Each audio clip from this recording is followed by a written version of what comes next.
Hello friends, कैसे हैं आप सभी लोग। आई होप आप लोग बड़े अच्छे होंगे और अपनी तैयारी बड़े अच्छे से कर रहे होंगे।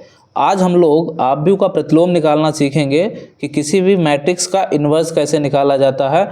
और ये हर बार 5 या 8 नंबर में, 5 तो गलत ही कह दिया, हर बार 8 नंबर में आता है। ठीक है, 5 नंबर में कभी कभार रेयर केस है, वैसे 8 नंबर में हर बार आते ही आता है। और अगर 2-3 नंबर में और पूछ लिया गया तो कम से कम 10 नंबर मान के चलो, 10 से 12 नंबर मैट्रिक्स आपको देखे जाएगा। और ये क्वेश्चन बेहद ही मोस्ट इंपॉर्टेंट है।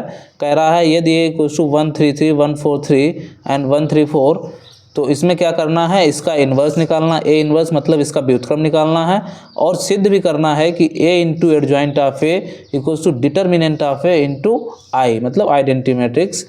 और ये देखो क्वेश्चन पूछा कितनी बार गया है, 2016, 19, 20, 21, 22, 23, 24, मतलब हर बार आते आता लगातार सीरीज। ठीक है, 25 में भी आएगा, आप अंसाल में देख सकते हैं। ये देखिए आया हुआ क्वेश्चन है। ये कह रहा है यदि ए इक्वल्स टू दिस, यही क्वेश्चन लिया है देखो 133 वाला, तो यही क्वेश्चन यहाँ पे लिया हमने है कि यदि ए इक्वल्स टू दिस, तो सिद्ध करना है A into adjoint of A equals to determinant of A into I, और ए इन्वर्स ज्ञात करना है। देखो 8 नंबर में आया हुआ। ठीक है, तो मोस्ट इंपॉर्टेंट है। इस क्वेश्चन से जितने भी रिलेटेड कॉन्सेप्ट बनेंगे उन सबको हम जो है एकदम जड़ से उखाड़ देंगे। बस आप 10 मिनट हमको दीजिए, धैर्य के साथ देखिए। आप लोगों के लिए पहले से ही इसका वर्किंग रूल तैयार कर रखा है, क्योंकि आपके एग्ज़ाम नियर हैं, तो एक वीडियो में ज़्यादा से ज़्यादा बता सकें इसलिए। देखो, किसी भी आव्यूह को हमको क्या निकालना है, इन्वर्स। कैसे निकालेंगे, इसका एक स्टेप होता है, एक बार आप देख सकते हैं वर्किंग रूल क्या है। कोई भी मान लो एक आव्यूह दिया गया होगा, एक हमने एक 2x2 का ले लिया है, कितने का है, 2x2 का। छोटी सी बात, आव्यूह में जो ऐसे ऐसे जाएंगे, जब हॉरिजॉन्टल जाएंगे तो ये क्या होती हैं, पंक्तियाँ। ये पहली पंक्ति है, ये दूसरी पंक्ति है। और जब खड़ी खड़ी वर्टिकल की बात करेंगे तब क्या होते हैं, कॉलम। ये पहला स्तंभ, ये दूसरा स्तंभ, या ये पहला कॉलम कहो, ये दूसरा कॉलम कहो। देखो वर्किंग रूल क्या होता है, मतलब किसी भी कोई भी मैट्रिक्स दिया गया होगा उसका इन्वर्स कैसे निकालेंगे। सबसे पहले आव्यूह का सारणिक निकालना होता है। मतलब जैसे ए आव्यूह दिया गया था तो इसका सारणिक कैसे बना लेंगे, आव्यूह को सारणिक में कन्वर्ट कर दिया और इसका सारणिक निकाल लिया। ए आ गया कितना, -3। देखो 2 × 0 0, -1 × 3 दैट इज -3। तो 0 में से -3 जाएगा, कितना बचेगा, -3 बचेगा। ठीक है, तो जब भी हम सारणिक का आव्यूह निकालेंगे, अगर वो 0 आ गया तो उसका इन्वर्स नहीं निकाल सकते हैं। अगर वो 0 के बराबर नहीं आया सारणिक, आव्यूह का सारणिक मतलब डिटर्मिनेंट, अगर ये 0 के बराबर नहीं आया तो फिर इसका प्रतिलोम निकालना संभव होगा। जैसे यहाँ -3 आ गया है जो 0 के बराबर नहीं है, तो इसका प्रतिलोम निकाल सकते हैं। तो कोई भी आव्यूह दिया गया होगा, सबसे पहले उसका क्या निकालो, डिटर्मिनेंट। ठीक है, देखो 0 है कि 0 नहीं। फिर क्या करेंगे, उसी आव्यूह के सहगुणनखंड निकालेंगे, मतलब कोफैक्टर्स। अभी बताएंगे कोफैक्टर कैसे निकलते हैं। आव्यूह के निकाल लो सहगुणनखंड, और फिर उन सहगुणनखंड को या सहखंड को, दोनों बात सही है। ठीक है, हिंदी में सहगुणनखंड कहो या यहीं पे लिख दे रहे हैं सहखंड कहो। क्या कहो, सहखंड। ठीक है, या मतलब ये सहगुणनखंड या सहखंड कहो, दोनों बातें क्या हैं, बराबर हैं। ठीक है, फिर इन सहखंडों से एक आव्यूह बना लेंगे और उसका क्या कर देंगे, उसका परिवर्त निकाल लेंगे। सहखंडों से जो आव्यूह बनेगा उसका अगर परिवर्त निकालेंगे तो वो क्या हो जाएगा, एडजॉइंट ऑफ ए हो जाएगा। मतलब यहाँ अगर ए दिया गया था तो इसका एडजॉइंट निकाल लेंगे, और यहाँ से ए इन्वर्स आ जाएगा adjoint of A upon determinant of A. देखो बारी बारी से चीज़ें करते हैं। सबसे पहले क्या निकालेंगे, इसका डिटर्मिनेंट। तो लिखेंगे कैसे, अब जल्दी जल्दी से करेंगे। डालेंगे हल डाल देंगे और लिखेंगे दिया गया आव्यूह। क्या लिखेंगे, दिया गया आव्यूह, दिया गया आव्यूह। तो दिया गया आव्यूह क्या है, a इक्वल्स टू 1 3 3, ये हमने पहली पंक्ति लिख दी। इसकी दूसरी पंक्ति क्या है, 1 4 3, और इसकी तीसरी पंक्ति है 1 3 4। ठीक है, ये लिख दिया। अब क्या करेंगे, इसका हम निकालेंगे सारणिक, इस आव्यूह का निकाल लेंगे सारणिक। तो लिखेंगे सारणिक ऑफ ए। इसको बोलते हैं डिटर्मिनेंट ऑफ ए। चाहे तो इसको ऐसे लिखो या ऐसे लिख दो, डिटर्मिनेंट ऑफ ए, ऐसे कहो डिटर्मिनेंट चाहे लिख दो चाहे ये देखो मॉडुलस का भी सिंबल होता है, कुछ लोग इसको मापांक बोल देते हैं, मापांक नहीं, क्या है, डिटर्मिनेंट है। तो डिटर्मिनेंट ऑफ ए क्या करेंगे, इसको सारणिक में कन्वर्ट कर लेंगे। तो 1 3 3 1 4 3 एंड 1 3 4 ये हो गया।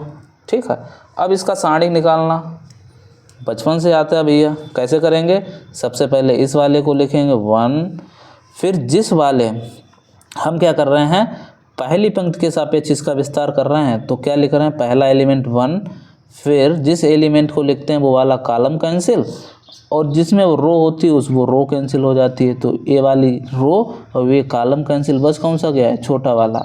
तो 4 गुणा 4 दैट इज़ 16 माइनस 3 गुणा 3 दैट इज़ 9। ठीक है, पहला प्लस का लिखते हैं, दूसरा माइनस के साथ लिखेंगे, फिर से वही जिस वाले कॉलम में वो कॉलम, जिस पंक्ति में है वो पंक्ति कैंसिल, तो ए कैंसिल और ए कैंसिल, बस कौन कैंसिल, ए और ए, तो पहले ऐसे गुणा, 1 गुणा 4 दैट इज़ 4, बीच में माइनस 1 गुणा 3 दैट इज़ 3। ठीक है, फिर क्या करेंगे, पहला प्लस के साथ, दूसरा माइनस के साथ, तीसरा फिर से प्लस के साथ, तो प्लस का 3 इंटू ए वाला कॉलम ए वाली रो कैंसिल, दिस इंटू दिस, तो 1 into 3 that is 3 minus 1 into 4 that is 4, ये हो गया। ठीक है, अब यहाँ से क्या हो जाएगा, 16 में से 9 चला जाएगा, कितना बचेगा 7, और एक गुणा में तो 1 ही हो जाएगा, माइनस का 4 में से 3 चला जाएगा, 1 बचेगा, 3 गुणा 1 दैट इज़ 3, प्लस 3 में से 1 चला जाएगा तो -1, 3 में से 1 जाएगा -1, और -1 की प्लस 3 से गुणा होगी, तो लिख देते हैं, चलो 3 गुणा -1 ये बच गया। अब ये देखो 3 एकम 3, तो माइनस का 3 और ए भी माइनस का 3 हो जाएगा, तो 7 माइनस 6 तो 1 आ गया। तो डिटर्मिनेंट ऑफ ए कितना आ चुका, 1, which is not equals to 0। अब ये 0 नहीं है तो इसका इन्वर्स क्या है, संभव है, तो लिख देंगे अतः ए एक व्युत्क्रमणीय, व्युत्क्रमणीय मतलब इसका आव्यूह निकाल सकते हैं, व्युत्क्रमणीय आव्यूह है, आव्यूह है। ठीक है, अब हम इसके निकालेंगे क्या, अब निकालेंगे सहखंड।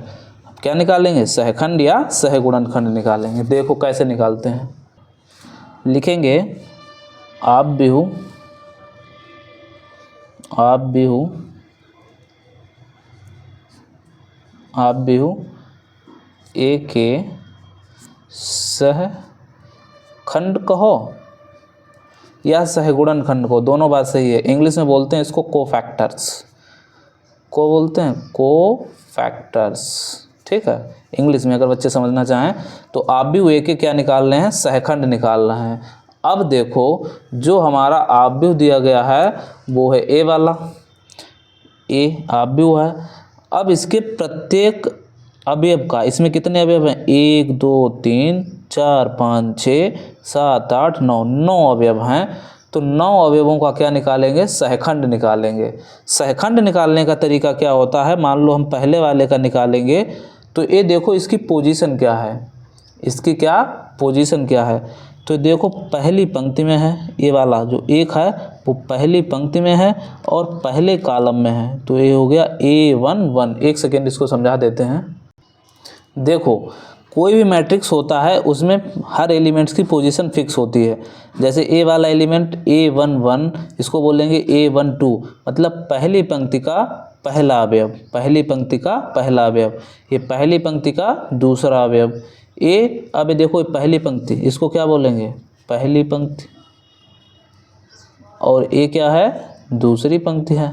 ठीक है, मतलब ये अगर इस आव्यूह में बात करें, इस मैट्रिक्स में बात करें, तो पहली पंक्ति, ये वाली दूसरी पंक्ति और ये वाली तीसरी पंक्ति।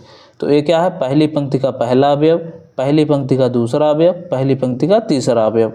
A1 1 बेसिकली क्या डिफाइन करता है, ए बताता है पंक्ति और ए बताता है कॉलम, मतलब पहली पंक्ति और पहले कॉलम में ए अवयव है पहली। अब इसको जैसे लिखेंगे A1 2, तो पहली पंक्ति और दूसरा कॉलम। ठीक है, तो इसको बेसिकली ऐसे भी कह सकते हैं, पहली पंक्ति का पहला अवयव, पहली पंक्ति का दूसरा अवयव, पहली पंक्ति का तीसरा अवयव, मतलब A1 1, A1 2, पहली पंक्ति का दूसरा, पहली पंक्ति का तीसरा अवयव।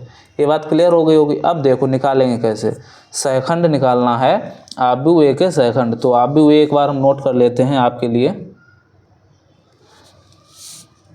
ये हमने आव्यूह नोट कर लिया है, यही हमारा क्वेश्चन था। अब इसके हम क्या निकालेंगे, सहखंड निकालेंगे। तो सहखंड जो चाहे तो कैपिटल ए से रिप्रेजेंट करो अगर आव्यूह है, या स्मॉल से रिप्रेजेंट कर दो, दोनों से ही होते, कैपिटल लेटर या स्मॉल। हम स्मॉल यूज़ करेंगे बेसिकली। देखो तो ये हमने क्या किए हैं, एलिमेंट्स लिख लिए हैं। अब इनके साथ एक चिन्ह आता है, या तो प्लस का आएगा या माइनस का आएगा। तो इन दोनों को जोड़ लो, एक और एक क्या हो गया, 2। मतलब अगर जोड़ने पे सम संख्या हो तो प्लस साइन, और जोड़ने पे विषम हो तो माइनस आएगा। 1 और 2 3, तो यहाँ पे माइनस आ जाएगा। यहाँ पे 1 और 3 4, तो सम है तो प्लस ही रहेगा। 2 और 1 3, तो एक माइनस आ जाएगा, क्योंकि 2 और 3 क्या होता है, माइनस होता है, सॉरी विषम संख्या होती है। 2 और 2 4 सम संख्या, तो प्लस रहेगा। 2 और 3 5 सम विषम हो गया, तो एक यहाँ पे माइनस। अब देखो A11 लिखेंगे कैसे, A11 मतलब पहली पंक्ति का, A11 मतलब पहली पंक्ति का, सॉरी हाँ पहली पंक्ति का पहला एलिमेंट। तो इसको लिखना है, तो ए जिस रो में है उस रो को कैंसिल कर दो, जिस कॉलम में है उस कॉलम को, और जो 4 एलिमेंट्स बच गए उनको लिख देना है। तो क्या बच गया, 4 3 3 4, यही लिख दो, 4 3 3 4, ठीक है। अब हमको क्या निकालना है, A1 2 मतलब पहली पंक्ति का दूसरा अवयव, पहली पंक्ति का दूसरा अवयव, ए वाला कॉलम और ए वाली रो कैंसिल, क्या बच गया 1 1 3 4। तो लिख देना है यहाँ पे 1 1 3 4। बात समझ में आ गई। अब हम निकाल लें A1 3, तो इसको ए वाला कैंसिल, ए वाला कैंसिल, 1 4 1 3। तो यहाँ पे लिख देंगे 1 4 1 3, ठीक। अब इसको निकालते हैं जरा, किसको, A21 की बात करते हैं। तो A21 मतलब दूसरी पंक्ति का पहला अवयव। तो दूसरी पंक्ति का पहला अवयव ये है A21, ए वाली पंक्ति कैंसिल और ए वाला कॉलम कैंसिल, बच क्या गया 3 3 3 4।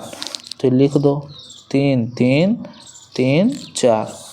फिर इसको निकालेंगे, तो ए कैंसिल और ए कैंसिल, क्या बच गया 1 1 3 4, 1 1 3 4। अब A23 मतलब दूसरी पंक्ति का तीसरा अवयव, इसको निकालना है। इसका क्या निकालना है, सहखंड। तो ए वाली रो कैंसिल, ए वाला कॉलम कैंसिल, बच क्या गया 1 1 3 3। तो 1 1 3 3, ठीक है। अब हम क्या करेंगे, ऐसे ही A31 निकाल लेंगे, मतलब तीसरी पंक्ति का पहला अवयव, इसको निकालेंगे। तो ए वाली रो कैंसिल, ए वाला कैंसिल कैंसिल, 3 4 3 3। तो क्या बच गया 3 4 3 3। अब A32 तीसरी पंक्ति का दूसरा अवयव, तो ए वाली रो कैंसिल और ए वाला कॉलम कैंसिल, बच क्या गया 1 1 3 3। तो लिख देंगे 1 1 3 3, ठीक है। अब हम बात कर रहे हैं किसकी, एक जो सिंगल बच गया हमारा है A33 का। तो क्या करेंगे, ए वाली रो कैंसिल, ए वाला कॉलम कैंसिल, 1 1 3 4, ये लिख देंगे यहाँ पे 1 1 3 4। और यहाँ पे ज़रा साइन की चर्चा कर लेते हैं। तो 3 1 4, तो प्लस का रहेगा, 3 और 2 5, तो विषम संख्या होगी, तो यहाँ पे माइनस, 3 3 6 एक सम संख्या है, तो यहाँ पे प्लस। अब इस सारणिक है, इनको हल करना तो आसान काम है। कैसे हल करेंगे, डायरेक्ट 4 चक्कू 16 माइनस 3 3 9, तो कितना हो गया 7 बच गया। यहाँ पे इसको सॉल्व करते हैं। एक तो माइनस लगा हुआ, पहले इसको देखो, 4 × 1 दैट इज़ 4 माइनस 3, तो 4 माइनस 3 दैट इज़ 1, और एक माइनस, तो माइनस 1 आ जाएगा। यहाँ पे 3 × 1, तो 3 एकम 3 और minus 4 Ekam 4 that is minus का 1। यहाँ पे कितना हो जाएगा 3 × 3 9 माइनस 4 × 3 12, तो ये कितना आ जाएगा माइनस का 3 आ जाएगा। यहाँ पे देखो एक तो माइनस लगा हुआ है और इसकी मल्टीप्लाई करो, 1 × 3 3 और माइनस का 3, तो ये कितना हो गया 0 हो गया, ठीक है। अब ज़रा इनको सॉल्व करते हैं। यहाँ पे देखो एक तो है माइनस 4 3 12 माइनस 3 3 9, तो 12 में से 9 जाएगा, बचेगा 3, और माइनस है तो ये माइनस लगा रहेगा। 4 एकम 4 और 3 एकम 3, 4 में से 3 जाएगा 1, यहाँ पे 3 × 3 1, 3 × 1 दैट इज़ 3, और -3 एकम 3 -3 एकम 3, तो 3 - 3 0, तो -0 से कोई मतलब ही नहीं रह गया। ठीक है, यहाँ पे 4 एकम 4, 3 एकम 3, तो 4 में से 3 जाएगा, कितना बचेगा 1। ये हमने क्या निकाल लिए हैं, सारे कोफैक्टर्स निकाल लिए हैं। अब हम क्या करेंगे, यहाँ से निकालेंगे सहखंडों से बना आव्यूह। क्या, सहखंडों से बना आव्यूह। देखो बड़ा आसान होता है लिखना, वैसे लिख देना है। कैसे लिखना है, पहला एलिमेंट क्या होता है, पहली पंक्ति का पहला अवयव, पहली पंक्ति का दूसरा अवयव, पहली पंक्ति का तीसरा अवयव। फिर क्या लिखते हैं, दूसरी पंक्ति का पहला अवयव, दूसरी पंक्ति का दूसरा अवयव, दूसरी पंक्ति का तीसरा अवयव। फिर ये तीसरी पंक्ति हो गई, ये पहली है, दूसरी तीसरी, तीसरी पंक्ति का पहला अवयव, तीसरी का दूसरा और तीसरी का तीसरा। इन सब की वैल्यू हम निकाल चुके हैं, तो ये वैल्यू क्या करेंगे, यहाँ से डाल देंगे। तो A11 कितना वैल्यू निकाला है, देखो 7 आई हुई है, तो A11 की वैल्यू 7 है। A12 की वैल्यू कितनी है, तो -1 है, और A31 की वैल्यू -1 है। फिर ठीक है, मतलब A13 की वैल्यू ही कितनी है, -1 है। फिर A21 की वैल्यू -3, A22 की वैल्यू 1, और A23 की वैल्यू 0, A31 की वैल्यू ए आई है देखो -3, तो ये -3 हो गया। ठीक है, फिर A32 की वैल्यू 0 हो गई, और A33 की वैल्यू कितनी हो गई, 1 हो गई। ये हो गया हमारा सहखंड से बना आव्यूह। यस, अब निकाल लेंगे सहखंडज आव्यूह। क्या लिखेंगे, सहखंडज आव्यूह। बस एक लाइन का और रह गया सवाल है, ज़्यादा नहीं रह गया। सहखंडज आव्यूह खत्म है। सहखंडज आव्यूह जिसको बोलेंगे adjoint of A. Adjoint of A क्या होता है, जो हमने ए निकाला है सहखंडों से बना आव्यूह, इसका कर दो परिवर्त, मतलब इसका डैश। ठीक है, तो इसका जब हम डैश करेंगे तो इसकी पंक्ति को कॉलम बना दो। इसका परिवर्त निकालना है, जो सहखंडों से बना आव्यूह आया है, इसका क्या करो, परिवर्त कर दो, मतलब पंक्तियों को कॉलम बना दो और कॉलम को पंक्ति।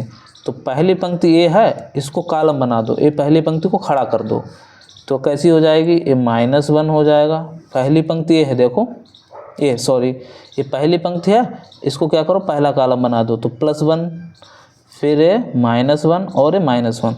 दूसरी पंक्ति को कॉलम बना दो, तो इसको ऐसे खड़ा कर देना है, खड़ा रोटेट कर देना। ठीक है, तो क्या हो जाएगा, -3, ये 1 और ये 0। फिर तीसरी पंक्ति को भी क्या बना दो, कॉलम बना दो, तो -3, 0 और 1। ये आ गया हमारा एडजॉइंट ऑफ ए। और एक गलती हो गई है बच्चों, क्या, A11 की वैल्यू देखो, A11 की वैल्यू कितनी है, +7 है, और यहाँ पे जो है ये 1 लिख दिया है, कितना है, +7। ठीक है, तो जब पहली पंक्ति को कॉलम बनाएंगे, पहला इसको रोटेट करेंगे, तो ये +7 हो जाएगा। बस ये हमारा आ गया है एडजॉइंट ऑफ ए। अब हम क्या निकाल लेंगे, ए इन्वर्स निकाल लेंगे। ए इन्वर्स क्या होता है, ए इन्वर्स होता है adjoint of A upon determinant of A. थोड़ा सा ज़्यादा एक्सप्लेन करने में वीडियो लंबा हो गया है, तो यहाँ से क्या हो जाएगा, डिटर्मिनेंट ऑफ ए निकाल चुके हैं हम। कितना आया था, 1 आया था डिटर्मिनेंट ऑफ ए। ठीक है, तो सबसे पहले एडजॉइंट ए की वैल्यू डाल देंगे, तो कितनी है, 7 -3 -3 -1 1 0 -1 0 और 1। ये हमारा हो गया एडजॉइंट ऑफ ए। और डिटर्मिनेंट ऑफ ए मतलब 1 अपॉन डिटर्मिनेंट ऑफ ए की वैल्यू कितनी है, 1 है। ठीक है, ए इन्वर्स, ये तो हो गया हमारा इन्वर्स। ठीक है, ए इन्वर्स कितना हो गया, यहाँ से लिख देना है हमको, 7 -3 -3, ये -1, ये 1, ये 0। देख रहे हो कितना आसान सा सवाल है, थोड़ी सी कैलकुलेशन है, बस थोड़ा सा कैलकुलेशन का ध्यान रखना है, बस आपके 10 नंबर और या 8 नंबर जो एकदम कंफर्म हो जाएंगे। ठीक है, ये तो हमने निकाल लिया, क्या, इन्वर्स निकाल लिया यहाँ पे। ठीक है, ये हमारा आंसर हो गया। अब दूसरा इसमें जो सिद्ध करने कह रहा है, अब जो आगे इस क्वेश्चन में कह रहा था सत्यापित करो a into adjoint of a equals to determinant of a into I, इसको हम करेंगे। तो सबसे पहले हमको a इंटू एडजॉइंट a की वैल्यू निकालनी होगी। तो a इंटू एडजॉइंट a ले लिया हमने। तो a की वैल्यू हमने पहले से नोट कर रखी थी कागज़ पे, कितनी थी a वाला, यही तो हमारा सवाल था। तो a और एडजॉइंट a की वैल्यू हमने a निकाली थी। अब इसकी क्या करेंगे, हम मल्टीप्लाई करना सिखाएंगे। वीडियो लंबा ना हो इसलिए पहले से लिख लिया है। मल्टीप्लाई कैसे करते हैं, तो पहले वाले आव्यूह की पंक्ति की गुणा करते हैं दूसरे वाले आव्यूह के कॉलम से। तो पहली पंक्ति तो पहला कॉलम, फिर पहली पंक्ति दूसरा कॉलम, पहली पंक्ति तीसरा कॉलम। कैसे गुणा करेंगे, पहली पंक्ति गुणा पहला कॉलम, ठीक है। तो 1 की गुणा 7 से, 3 की गुणा -1 से और प्लस इस वाले 3 की गुणा -1 से। अब पहली पंक्ति दूसरा कॉलम, तो 1 की गुणा -3 से, 3 की गुणा 1 से और इस 3 की गुणा 0 से। पहली पंक्ति तीसरा कॉलम, तो 1 की गुणा -3 से, फिर इस 3 की गुणा 0 से और फिर इस 3 की गुणा 1 से। इतनी बात क्लियर है। अब क्या करेंगे, दूसरी पंक्ति लेंगे। तो दूसरी पंक्ति पहला कॉलम, क्योंकि अब जब पहली पंक्ति की गुणा कर रहे थे तो पहले कॉलम दूसरे कॉलम तीसरे कॉलम से हो गई, आगे तो कोई कॉलम ही नहीं, ख़त्म हो गया। तो अब दूसरी पंक्ति पे आ गए, तो दूसरी पंक्ति पहला कॉलम, तो 1 × 7 प्लस 4 × -1 प्लस 3 × -1। दूसरी पंक्ति दूसरा कॉलम, तो 1 की गुणा -3 से, 4 की गुणा 1 से और 3 की गुणा 0 से। ऐसे ही सारे कर लिए हमने। फिर ऐसे क्या किया, तीसरी की पंक्ति की गुणा की पहले कॉलम से। तीसरी पंक्ति पहला कॉलम, तो 1 गुणा 7, फिर 3 की गुणा -1 से और 4 की गुणा -1 से। तीसरी पंक्ति दूसरा कॉलम, 1 की गुणा -3 से, 3 की गुणा 1 से और 4 की गुणा 0 से। ये गुणा करने का क्रम होता है आव्यूह में। फिर तीसरी पंक्ति तीसरा कॉलम, 1 की गुणा -3 से, 3 की गुणा 0 से और 4 की गुणा 1 से। अब देखो 7 7 × 7 और -3 ये हो गया a। इनको क्या किया, सॉल्व आउट कर लिया, देख लेना आप लोग एक बार, ठीक है। फिर यहाँ से क्या हो जाएगा, देखो 7 और -6 तो 1 बचेगा, -3 + 3 कैंसिल 0 बच जाएगा, -3 + 3 कैंसिल 0 बच जाएगा। 7 और ये देखो -4 -3 -7, तो 7 - 7 0, प्लस के 4 में से 3 जाएगा तो प्लस का 1 और 1 कितना हो गया, 0 हो गया। -3 + 3 7 - 7 0 हो गया, ठीक है। यहाँ पे -3 + 3 ये भी 0 हो गया। -3 + 4 ये हो गया 1, ये हो गया a into adjoint of a। अब हम क्या कर रहे हैं, थोड़ा सा समझेंगे, ज़्यादा लेंदी नहीं करेंगे क्वेश्चन को। यहाँ से इसके साथ अगर 1 मल्टीप्लाई में मान लें तो कोई दिक्कत नहीं। 1 0 0 0 1 0 और 0 0 1। किसी भी आव्यूह में अगर किसी एलिमेंट से गुणा करते हैं तो उसके आव्यूह की प्रत्येक एलिमेंट में गुणा हो जाती है। अगर यहाँ 1 गुणा में लिखा है, इसका मतलब 1 की गुणा सबसे होगी। तो 1 की गुणा जब सबसे होगी तो यही रहेगा। देखो 1 गुणा 1 1, 1 गुणा 0 0, 1 गुणा 0, मतलब इससे कोई फ़र्क नहीं पड़ेगा 1 गुणा मानने में। और 1 हमारा क्या था, तो 1 है हमारा सारणिक a का मान, जो हम सवाल में पहले निकाल चुके हैं। तो सारणिक a, इसको क्या लिख देंगे, डिटर्मिनेंट ऑफ a। और ए क्या है भैया, आइडेंटिटी मैट्रिक्स, जिसको बोलते हैं तत्समक आव्यूह 3×3 का। और यही हमको सिद्ध करना था कि a into adjoint of a equals to determinant of a। आशा है आपको वीडियो पसंद आया होगा, तो इसको जो है अपने दोस्तों के साथ शेयर भी कर दिया करें और घर पे बहुत अच्छे से मन लगाकर पढ़ते रहें, ठीक है। तो ए वाला जो क्वेश्चन है अब आपका कंप्लीट हो चुका है। क्या कह रहा था कि इसमें ए इन्वर्स हमने निकाल लिया और a into adjoint of a equals to determinant of a into I. तो एकदम आपका क्रिस्टल क्लियर हो गया होगा, अब इसमें कोई डाउट नहीं बचा होगा। मिलते हैं नेक्स्ट वीडियो में, तब तक के लिए जय हिंद, नमस्कार, खुश रहिए, स्वस्थ रहिए, पढ़ते रहिए।